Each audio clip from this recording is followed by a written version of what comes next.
नमस्कार प्रिय शेतकरी बंधूंनो, अंकुश खाडे, साईकृपा कृषी केंद्र खामगाव। हे बघा तुम्ही, आता हे जे पातं आहे हे पिवळं पडलेलं आहे आणि हे पिवळं पडलेलं आहे तर हे कशाच्या कमतरतेमुळं, हे कुठल्या अन्नद्रव्याच्या कमतरतेनं नाही।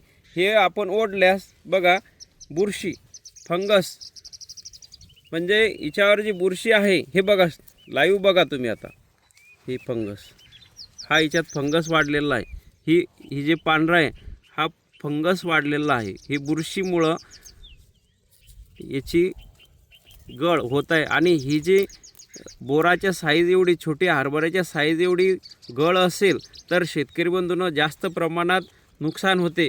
त्यावेळेस आपण फवारणीमध्ये याला बुरशीनाशक ॲझोस्ट्राबिन, डायक्लोफेनाझोल, टेबुकोनाझोल किंवा व्हॅलिडामायसिन, हेक्झाकोनाझोल याची आपण फवारणी करावी। सोबतच आपण त्याला न्यूट्रिएंट जर म्हटलं तर बोरांची फवारणी घेऊ शकतो आणि त्यासोबत एखादा ॲमिनोबेस मायक्रोन्यूट्रन, म्हणजे बोरान किंवा ॲमिनोबेस मायक्रोन्यूट्रन दोन्हीतून एक घेऊ शकतो। त्यानंतर जर बोंडअळीचा प्रादुर्भाव, सध्या तर बोंडअळी नाही आहे इथे, बोंडअळीचा प्रादुर्भाव असेल तर इथिऑन सायपर घेऊ शकतो आणि या पद्धतीने आपण शेतकरी बंधूंना फवारणी करायला पाहिजे। धन्यवाद। अंकुश खाडे, साईकृपा कृषी केंद्र खामगाव।